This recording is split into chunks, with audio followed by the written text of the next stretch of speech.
السلام علیکم. Welcome to our channel novels in Urdu 22.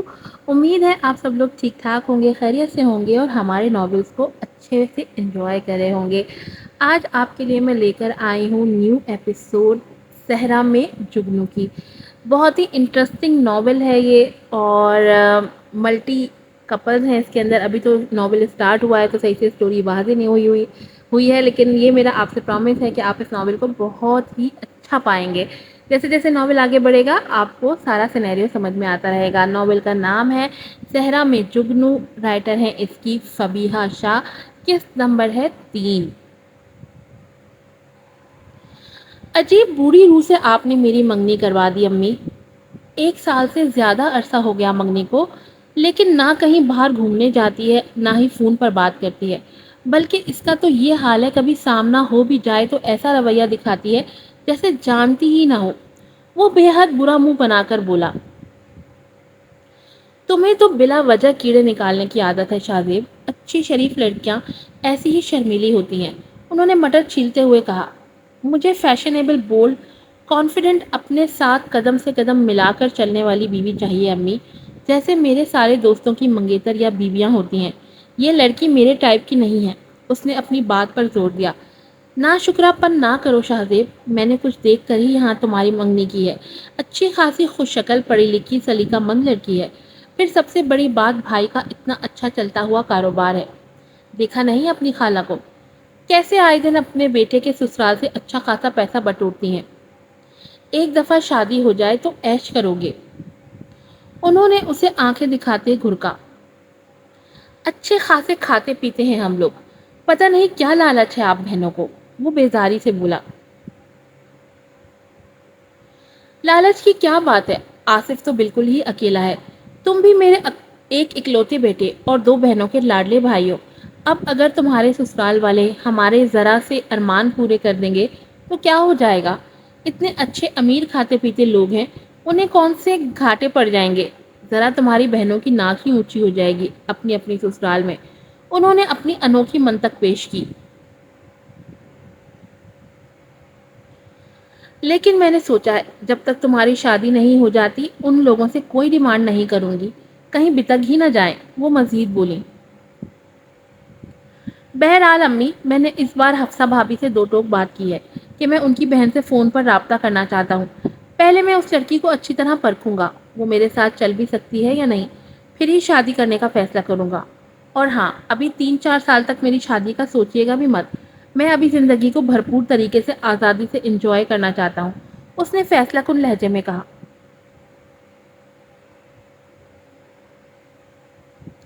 ایک بات میں بھی تمہیں بتا دے رہی ہوں, اگر تم کسی اور لڑکی کا انتخاب کرو تو دوسری لڑکی مریم سے زیادہ امیر اور اسی کی طرح سیدھی سادی اور خاندانی ہونی چاہیے.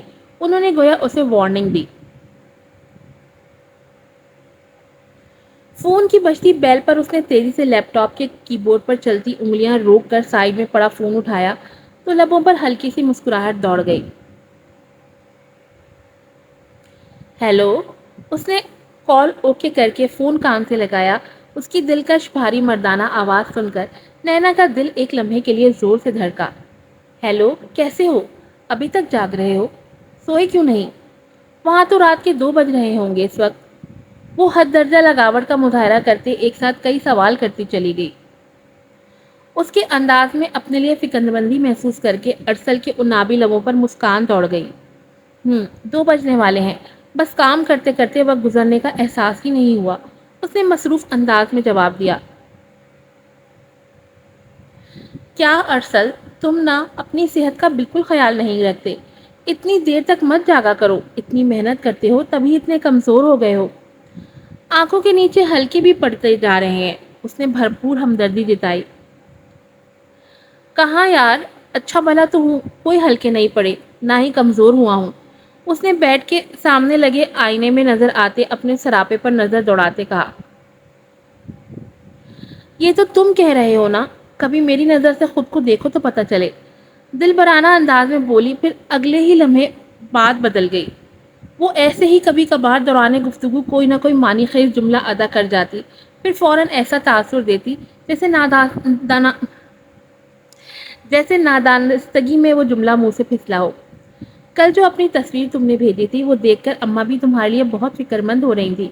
کہہ رہی تھیں پتہ نہیں بچہ پردیس میں ٹھیک سے کچھ کھاتا پیتا بھی ہے یا نہیں۔ لمحے بھر میں بھرپور فکر سموئے وہ خوب جھوٹ گھڑ رہی تھی۔ یہ تو چاچی کی محبت ہے جو میں انہیں کمزور لگ رہا ہوں، ورنہ مجھے کیا ہوا ہے، ٹھیک تو ہوں۔ وہ ہلکا سا ہنس کر بولا۔ نینا سے بات کرتے اس کا انداز ایسے ہی شگفتہ ہو جاتا تھا، مزاج کی سنجیدگی کہیں دور چلی جاتی تھی۔ اسے احساس بھی نہیں ہوا اور کبھی کبھار چاچی سے فون پر سلام دعا سے شروع ہونے والا سلسلہ کب نینا سے لمبی لمبی فون کالز میں تبدیل ہو گیا اور چاچی درمیان سے کب نکلی خبر ہی نہ ہوئی۔ اب تو یہ حال یہ تھا کہ وہ دن میں 2-3 دفعہ اسے ضرور ہی فون کرتی، تاہم ارسل ابھی بھی کبھی کبھار ہی اسے خود سے کال کرتا تھا، یا یوں کہنا چاہیے وہ اسے فون کرنے کا موقع ہی نہیں دیتی تھی، خود ہی اسے فون کر کے اپنے سارے دن کی روداد سناتی۔ اس کے پاس سنانے کے لیے گھر، خاندان، شہر، حتیٰ کہ ملک کی بھی بے شمار خبریں اور واقعات ہوتے۔ اس کی سنتے سنتے کمگو اور ہمیشہ ریزرو رہنے والا ارسل اب خود بھی اچھی خاصی باتیں کرنے لگا تھا۔ جب نینا اسے توجہ دیتی، اس کے لیے حد سے زیادہ فکر جتاتی، اس کی چھوٹی سی پریشانی پر اس سے بھی زیادہ پریشان ہو جاتی تو اسے بہت اچھا لگتا۔ وہ اسے بار بار جتاتی کہ دیار غیر میں وہ بالکل تنہا ہے، اس لیے وہ اس کے لیے بہت فکر مند رہتی ہے۔ اس کا بار بار پوچھنا کہ اس نے وقت پر کھانا کھایا، کھایا تو کیا کھایا، سردی میں خود کو اچھی طرح کور کر کے باہر نکلنے کی تاکید کرنا، یہ سب اسے سرشار کر دیتا۔ اسے لگتا کوئی ہے جسے دیار غیر میں اس کی تنہائی کا خیال ہے، کوئی ہے جو اس کی چھوٹی چھوٹی باتوں کی پرواہ کرتا ہے۔ ایسا نہیں تھا کہ اسے شیلا صاحبہ یا اپنی بہنوں سے بات نہیں ہوتی تھی، یا وہ اس کی پرواہ نہیں کرتی تھی۔ وہ تقریباً روز ہی ماں بہنوں سے بات کرتا تھا، لیکن نینا کا فکر جتاتا انداز اس کی ماں بہنوں کے انداز سے یکسر مختلف ہوتا تھا۔ وہ جو ساری زندگی صنف مخالف سے ایک خاص فاصلے پر رہا تھا، یونیورسٹی میں بھی کافی ساری لڑکیوں نے اس کی شاندار پرسنالٹی اور اعلیٰ تعلیمی ریکارڈ سے مرعوب ہو کر اس کی طرف دوستی کا ہاتھ بڑھایا، لیکن اس نے کبھی بھی کسی کی حوصلہ افزائی نہیں کی۔ لیکن اب وہ نہ جانے کیوں دن بدن نینا کی طرف کھنچتا چلا جا رہا تھا۔ اسے نینا کا خود سے بے تکلف انداز اچھا لگتا جب وہ اس کی بات توجہ سے سنتی، اسے مشورے دیتی۔ وہ جانتا تھا شیلا صاحبہ کو نینا اور چاچی کا اسے فون کرنا بالکل پسند نہیں تھا۔ انہوں نے کئی مرتبہ صاف الفاظ میں تو کافی مرتبہ ڈھکے چھپے الفاظ میں اپنی ناگواری کا اظہار بھی کیا تھا، لیکن نینا کا انداز اتنا فکر جتاتا ہوا، اتنا اپنائیت بھرا ہوتا کہ وہ چاہنے کے باوجود بھی اسے فون کرنے سے منع نہ کر سکا، نہ ہی اس کی کال اگنور کر سکا۔ شیلا صاحبہ نے بچپن سے ہی ان بہن بھائیوں کو چاچی اور نینا سے خاص فاصلے پر رکھا تھا، جس کی وجہ سے وہ اور اس کی بہنیں کزن ہونے کے باوجود نینا سے بالکل بے تکلف نہ تھے۔ اب جو ذرا ان لوگوں کو قریب سے جاننے کا موقع ملا تو اسے وہ دونوں ماں بیٹیاں بہت بے ضرر لگیں اور اپنی ماں کا ان سے گریز بےمانی لگا۔ چلو بہت پڑھائی ہو گئی ہے، اب آرام کرو، بس بند کرو یہ لیپ ٹاپ اور جلدی سے آنکھیں بند کر کے سونے لیٹو۔ اس نے ایسے ہدایت دی جیسے وہ کوئی چھوٹا بچہ ہو۔ اس کے انداز پر ارسل کو ہنسی آ گئی۔ ارے بھائی ابھی بہت کام باقی ہے، اگلے ہفتے سے فائنل ایگزامز شروع ہو رہے ہیں، ابھی آرام کہاں؟ اس نے کہا۔ سارا سال تو پڑھا ہے تم نے، مجھے یقین ہے اس دفعہ بھی تمہارا رزلٹ ہمیشہ کی طرح شاندار ہوگا۔ اس کے لہجے میں اس کے لیے یقین تھا۔ انشاءاللہ، بس جلدی سے یہ ڈگری کمپلیٹ ہو اور میری اچھی سی جاب لگ جائے۔ اس نے لیپ ٹاپ سائڈ پر کرتے 2 انگلیوں سے پیشانی سے لاتے ہوئے کہا۔ میں امی ابو کے لیے بہت کچھ کرنا چاہتا ہوں نینا، انہوں نے ساری زندگی بہت محنت کی ہے مجھ پر، ساری زندگی اچھا کھلایا، اچھا پڑھایا، ہر خواہش پوری کی ہے ہماری۔ مجھے احساس ہے صرف میری امریکہ سے BE کی ڈگری حاصل کرنے کی خواہش کو پورا کرنے کی خاطر امی کتنی قربانی دے رہی ہیں، ورنہ ابو کی جو حالت ہے ایسے میں انہیں اکیلا سنبھالنا ان کے لیے ہرگز بھی آسان نہیں ہوگا۔ ہیلو ہیلو نینا، وہ جو بولتا ہی جا رہا تھا دوسری طرف مکمل خاموشی محسوس کر کے ایک دم پکار بیٹھا۔ دوسری جانب نینا جو ہرگز بھی اس کے ماں باپ کے قصیدے سننے کے موڈ میں نہیں تھی اور اس کی اس قصیدہ گوئی کے دوران بیزار ہو کر اپنے ایک نئے بننے والے دوست کے ساتھ چیٹنگ کرنے لگی تھی، اس کی ہیلو ہیلو سن کر ہوش میں آئی۔ ارسل، مجھے لگ رہا ہے میرا نیٹ پیکج ختم ہو رہا ہے، تبھی تمہاری آواز کٹ رہی ہے، میں کل فون کروں گی، تم اپنا بہت بہت خیال رکھو پلیز، اور اب سو جاؤ ورنہ تھک جاؤ گے۔ Good night, bye. وہ اپنے مخصوص انداز میں جلدی جلدی بولتی چلی گئی اور منہ بنا کر جلدی سے کال کاٹ کر اب پوری طرح اس امیر کبیر لڑکے کی طرف متوجہ ہو گئی۔ ساتھ ساتھ بڑبڑاہٹ بھی جاری تھی۔ اتنا فالتو ٹائم نہیں ہے میرے پاس کہ اس کی یہ بور باتیں سنوں۔ میری امی بہت قربانی دے رہی ہیں۔ اس نے بے حد جل کر ارسل کی نقل اتاری۔ میری اماں جو سالوں سے لنگڑے میاں کی ذمہ داری نبھا رہی ہیں وہ کچھ نہیں۔ اس کی ماں دنیا سے نرالی ہے۔ دوسری طرف وہ سرشار تھا اپنا کام جلدی سے ختم کر کے اب وہ واقعی آرام کرنا چاہتا تھا۔ لبوں پر دھیمی سی خوبصورت مسکراہٹ بکھری ہوئی تھی جس سے وہ خود بھی انجان تھا۔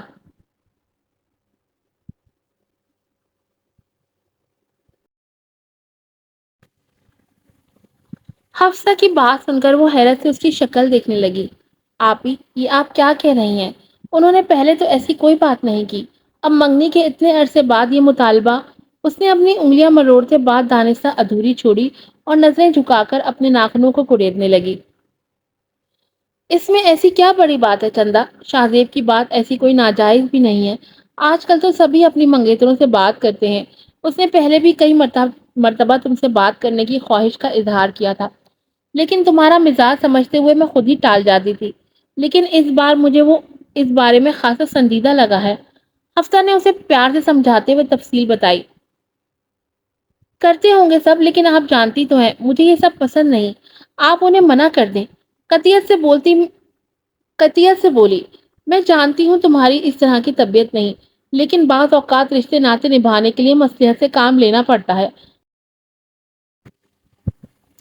اچھا ہے نا، بات چیت کرو گے تو آپس میں انڈرسٹینڈنگ بھی پیدا ہوگی، ایک دوسرے کو بہتر انداز میں سمجھنے لگو گے تو آگے جا کر بہت سی مشکلات سے بچ جاؤ گے۔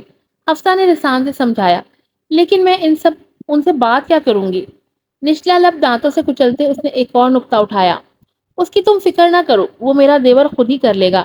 اس کی تھوڑی چھو کر ہنستے ہوئے بولے۔ امی اور بھائی وہ کیا سوچیں گے؟ وہ پریشانی سے بولی۔ امی سے میں اجازت لے چکی ہوں اور تابش بھائی سے امی خود بات کر لیں گی۔ ویسے بھی وہ کون سا روز روز بات کرے گا، کبھی کبھار ہی تو کرے گا۔ تم فکر نہ کرو، سب ٹھیک ہوگا۔ حفصہ نے کہا تو وہ دل میں ان کی بات سے پوری طرح متفق نہ ہونے کے باوجود اس بات میں سر ہلا گئی۔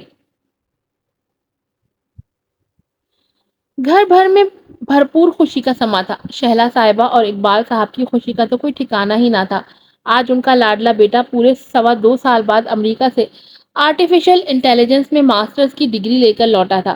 دبلا پتلا سا ارسل اس وقت 25 سالہ بھرپور توانا مضبوط جسامت والے نوجوان کی صورت میں ان کے سامنے تھا۔ شہلا صاحبہ تو نظر لگ جانے کے ڈر سے اسے نظر بھر کر دیکھ ہی نہیں رہی تھی۔ صبح سے نہ جانے کتنی بار اس پر نظر بد سے حفاظت کی دعا اور آیت الکرسی پڑھ پڑھ کر پھونک چکی تھی۔ گھر میں خوب رونق لگی تھی۔ افضال صاحب ریشمہ اور نینا کے ساتھ صبح سے ہی یہاں موجود تھے۔ شام میں عمیرہ صاحبہ کی فیملی کے آنے سے رونق دوبالا ہو گئی۔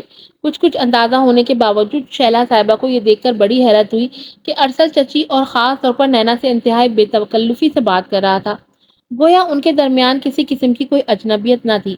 الوینا نے بھی نظریں گھما کر ماں کو اشارہ کیا۔ یہ سب دیکھ کر شیلا صاحبہ نے متفکر ہوتے دل میں مصمم ارادہ کیا کہ وہ جلدی کوئی اچھی لڑکی دیکھ کر ارسل کی بات پکی کر دیں گی۔ اور پھر فون پر بات کرنے کی دیر تھی کہ یکایک شادیب کی دلچسپی اس میں بڑھنے لگی۔ گو کہ وہ روزانہ یا زیادہ لمبی بات نہیں کرتی تھی، بلکہ ہمیشہ پڑھائی یا کسی کام کا بہانہ بنا کر جلد ہی فون بند کر دیتی۔ جب بھی ان کی بات ہوتی زیادہ شادیب ہی بولتا رہتا، وہ بس اس کی بات کا جواب دیتی تھی۔ بہت کم ہوتا جو وہ خود سے کوئی بات کرتی، لیکن اس بات چیت سے یہ ہوا کہ شادیب جو اسے ایک بہت دکنی انوسی ٹائپ کی دبو سی لڑکی سمجھتا تھا، جلد ہی جان گیا کہ نہ وہ دکی انوسی اور نہ ہی دبو، بلکہ وہ حالات حاضرہ سے بھرپور پوری طرح باخبر اچھی خاصی ذہین لڑکی تھی۔ وہ چند ہی دنوں میں اس کی ذہانت کا قائل ہو گیا تھا۔ بلا شبہ ایسی ذہانت اور قابلیت اس کے کسی بھی دوست کی منگیتر یا بیوی میں نہیں تھی۔ وہ اسے فخر سے اپنے حلقہ احباب میں متعارف کروا سکتا تھا۔ یہی وجہ تھی کہ اب وہ اسے اچھی لگنے لگی تھی۔ لیکن ایک بات جو ابھی بھی شاہزیب کو ناپسند آتی تھی، وہ اس کا حد سے زیادہ لیا دیا انداز تھا۔ وہ مقابل کو ایک خاص حد میں رکھنے کی قائل تھی۔ منگیتر ہونے کے باوجود وہ ذرا سا بھی اسے بے تکلف نہ ہونے دیتی، بلکہ جہاں وہ پٹری سے اترنے کی کوشش کرتا وہیں فوراً کھٹ سے فون بند کر دیتی، اور ایسے میں حیرت انگیز طور پر بجائے برا منانے کے اس کے لبوں پر مسکان بھری مسکراہٹ بکھر جاتی، اور دل میں اسے مزید جاننے اور اس کے ساتھ وقت گزارنے کی خواہش سر اٹھانے لگتی۔ ارسل کو واپس پاکستان آئے 1 مہینہ ہو چکا تھا۔ اپنے شاندار تعلیمی ریکارڈ اور امریکہ کا ڈگری یافتہ ہونے کی وجہ سے اسے آتے ہی ایک بہت اچھی ملٹی نیشنل فرم میں نہایت اچھی نوکری مل گئی۔ نہ صرف تنخواہ بہت اچھی تھی بلکہ آگے بڑھنے کے مواقع بھی بہت تھے۔ شہلا صاحبہ اور اقبال صاحب تو خدا کا شکر ادا کرتے نہ تھکتے تھے۔ جہاں ہر طرف سے اچھی خبریں مل رہی تھی، وہیں شہلا صاحبہ کو نینا کی طرف سے عجیب سی پریشانی لاحق تھی۔ وہ نہ صرف ہر دوسرے دن یہاں آ دھمکتی بلکہ سارا وقت ارسل کے آگے پیچھے پھرتی رہتی۔ انہیں اس لڑکی کے بے باک انداز بہت کھلتے تھے۔ وہ بے تکلفی سے ارسل کے ساتھ جڑ کر بیٹھ جاتی، کبھی اس کا ہاتھ پکڑ لیتی، ہاتھ پر ہاتھ مار کر ہنستی۔ انہیں حیرت تو تب ہوتی جب ان کا بیٹا، ہمیشہ ریزرو رہنے والا سنجیدہ مزاج کم گوسا بیٹا بھی اس کے ساتھ خوب باتیں کرتا اور ہنستا بولتا۔ انہوں نے کئی مرتبہ اسے صاف لفظوں میں تو کبھی ڈھکے چھپے الفاظ میں اس سے دور رہنے کا کہا، جسے وہ ہمیشہ ٹال دیتا، یا کبھی کہتا امی بیچاری چاچی اور نینا تو بہت سیدھی سادی اور بے ضرر سی عورتیں ہیں، آپ انہیں تو غلط سمجھتی ہیں۔ ایسے میں شیلا صاحبہ اس کا منہ دیکھ کر رہ جاتی۔ اب اتنے جوان جہان مضبوط توانا بیٹے پر سختی بھی نہیں کر سکتی تھی۔ اس مسئلے کا انہیں یہی حل نظر آ رہا تھا کہ اس سے پہلے ارسل مزید بے لگام ہو کر کوئی غلط فیصلہ کرے، وہ اس کی نوکری لگتے ہی اس کا رشتہ طے کر دیں، تاکہ سر پر لٹکتی اس نینا نامی تلوار سے تو ان کی جان چھوٹے۔ اب جب اللہ کے فضل سے ارسل برسر روزگار بھی ہو گیا تھا تو جلدی ان کا ارادہ اپنا مشن شروع کرنے کا تھا، لیکن خدا کو کچھ اور ہی منظور تھا۔ ابھی ارسل کو ملازمت شروع کیے چند ہی دن ہوئے تھے جب اقبال صاحب ایک رات چپکے سے اس دار فانی سے کوچ کر گئے۔ یہ سب گھر والوں کے لیے بہت بڑا دھچکا تھا۔ شیلا صاحبہ کی تو دنیا ہی اندھیر ہو گئی۔ وہ گھر جہاں چند دن پہلے ہر سو خوشیاں رکھتا تھی، کہہ کہہ گونج رہے تھے، آج وہاں سوگواریت چھائی تھی۔ ہر کوئی غم کی تصویر بنا گھوم رہا تھا۔ آنسو تھے کہ تھمنے کا نام ہی نہ لیتے تھے۔ لمحے گزرتے ہیں، دن ڈھلتے ہیں، وقت آگے سے لگتا ہے تو ہر چیز اپنی روٹین پر واپس آ ہی جاتی ہے۔ دکھ کا احساس پھیکا پڑنے لگتا ہے اور آہستہ آہستہ ہر چیز نارمل لگنے لگتی ہے۔ ان کے ساتھ بھی ایسا ہی ہوا تھا۔ گزرتے وقت کے ساتھ ان لوگوں کو بھی صبر آتا جا رہا تھا۔ زندگی معمول پر آتی جا رہی تھی، لیکن دوست جیسے باپ کی اچانک موت کا ارسل نے بہت اثر لیا تھا۔ وہ بالکل گمسم سا ہو کر رہ گیا تھا۔ گو کہ وہ معمولات زندگی خوش اسلوبی سے انجام دے رہا تھا، لیکن پھر بھی ایک گہری چھپ تھی جو اس کی ذات کا احاطہ کیے رکھتی۔ پہلے بھی وہ بہت زیادہ باتونی نہ تھا، لیکن اب تو آفس سے آ کر سارا وقت یا تو لاؤنج میں خاموش بیٹھا رہتا یا پھر اپنے کمرے میں بند رہ کر گزار دیتا۔ اگر شیلا صاحبہ یا کوئی اور فرد بات کر لیتا تو مختصر جواب دے دیتا، ورنہ ایک جامد خاموشی اس کے لبوں پر چھائی رہتی۔ شہلا صاحبہ الوینا یہاں تک کہ تابش نے بھی لاکھ کوشش کی کہ اسے اس کے خول سے باہر نکالے، لیکن بے سود۔ ایک بس نینا تھی جو کبھی کبھی اسے زبردستی گھسیٹ کر کمرے سے باہر لے آتی یا اپنے ساتھ کہیں باہر جانے پر مجبور کر دیتی۔ یہ سب دیکھ کر شیلا صاحبہ بہت کچھ سوچنے پر مجبور ہو جاتی۔ دن سست روی سے گزر رہے تھے۔ اقبال صاحب کے انتقال کو 5 ماہ کا عرصہ گزر چکا تھا۔ ایسا ہی ایک عام سا دن تھا۔ ارسل آفس سے آیا تو سر درد کی شکایت کر رہا تھا۔ شیلا صاحبہ نے فوراً ہی اسے اچھی سی چائے کے ساتھ سر درد کی دوا دی۔ ابھی بمشکل 10 منٹ ہی گزرے تھے جب جدید تراش خراش کا لباس پہنے، خوب گہرا میک اپ کیے، جویلری پہنے خوب تیار ہوئی نینا چلی آئی۔ ویسے تو وہ ہر وقت ہی بہت تیار رہتی تھی، لیکن اس وقت ہوئی خاص تیاری اس کے کہیں جانے کا پتہ دیتی تھی۔ السلام علیکم تائی جان، ارسل کہاں ہے؟ آفس سے آ گیا؟ اس نے آتے ہی حسب عادت بلند آواز میں ایک ساتھ کئی سوال پوچھ ڈالے۔ وعلیکم السلام، ہاں بیٹا آ گیا، لیکن اس کی طبیعت ٹھیک نہیں ہے، اپنے کمرے میں آرام کر رہا ہے، انہوں نے جواب دیا۔ اسے تو میرے ساتھ جانا تھا، آج میری سہیلی کی سالگرہ ہے، اس نے کہا۔ وہ اس طرح کی تقریبات میں کہاں جاتا ہے؟ تم جانتی تو ہو، اور آج تو ویسے بھی اس کے سر میں درد ہے، وہ نہیں جا سکے گا، انہوں نے اپنی ناگواری دباتے آرام سے کہا۔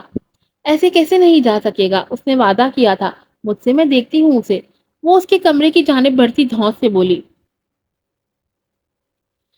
شہلا صاحبہ تو حونک سی اس لڑکی کے انداز دیکھتی رہ گئیں جو بغیر دستک کے جوان جہاں لڑکے کے کمرے میں گھس گئی تھی۔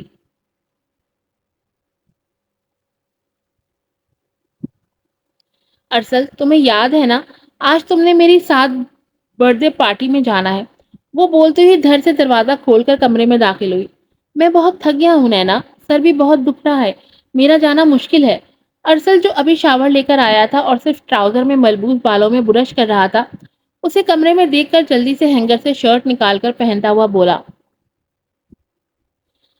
شہلا صاحبہ جو خود بھی اس کے پیچھے پیچھے چلی آئی تھی، یہ دیکھ کر بھونچکی رہ گئی کہ نینا کے یوں بغیر اجازت چلے آنے پر بھی اس کے انداز میں کوئی ناگواری نہیں تھی، بلکہ وہ بہت بلکہ وہ بہت لجاجت سے بول رہا تھا۔ نہ ہی وہ لڑکی اسے اس حلیے میں دیکھ کر ذرا بھی گھبرائی یا سٹپٹائی۔ میں نے بھی اسے بتایا تھا، لیکن یہ پھر بھی تم سے بات کرنے چلی آئی، انہوں نے ایک جتاتی نظر نینا پہ ڈال کر کہا۔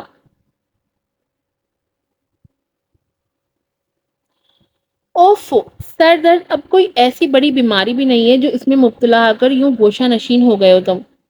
بلکہ باہر جاؤ گے تو سر درد یوں بھاگ جائے گا، اس نے چٹکی بجاتے کہا۔ چلو فٹافٹ ریڈی ہو جاؤ، بس ہمیں 10 منٹ میں نکلنا ہے۔ وہ اپنا ہی راگ الاپ رہی تھی۔ لیکن نینا، ارسل نے کچھ کہنا چاہا۔ کوئی لیکن ویکن نہیں، وہ بیچ میں ہی ٹوک گئی، بلکہ آگے بڑھ کر اس کی الماری سے کپڑے نکال کر اسے پکڑاتے ہوئے بولی۔ چلو یہ کپڑے پکڑو اور 2 منٹ میں چینج کر کے آؤ۔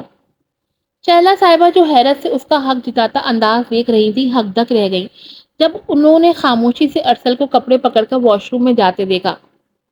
لینا نے ایک تمسخرانہ نظر ان پر ڈالی اور ٹانگ پر ٹانگ چڑھا کر کرسی پر بیٹھ کر اپنے موبائل میں گم ہو گئی۔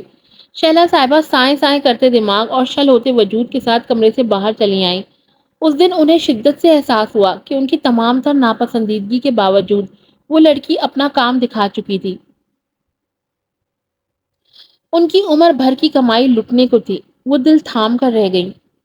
آج کی ایپیسوڈ یہیں پر ختم ہوتی ہے۔ پلیز لازمی ریویوز دیجیے گا اور چینل کو سبسکرائب بھی لازمی کیجیے گا۔ پھر ملوں گی آپ سے نئی ایپیسوڈ کے ساتھ۔ السلام علیکم۔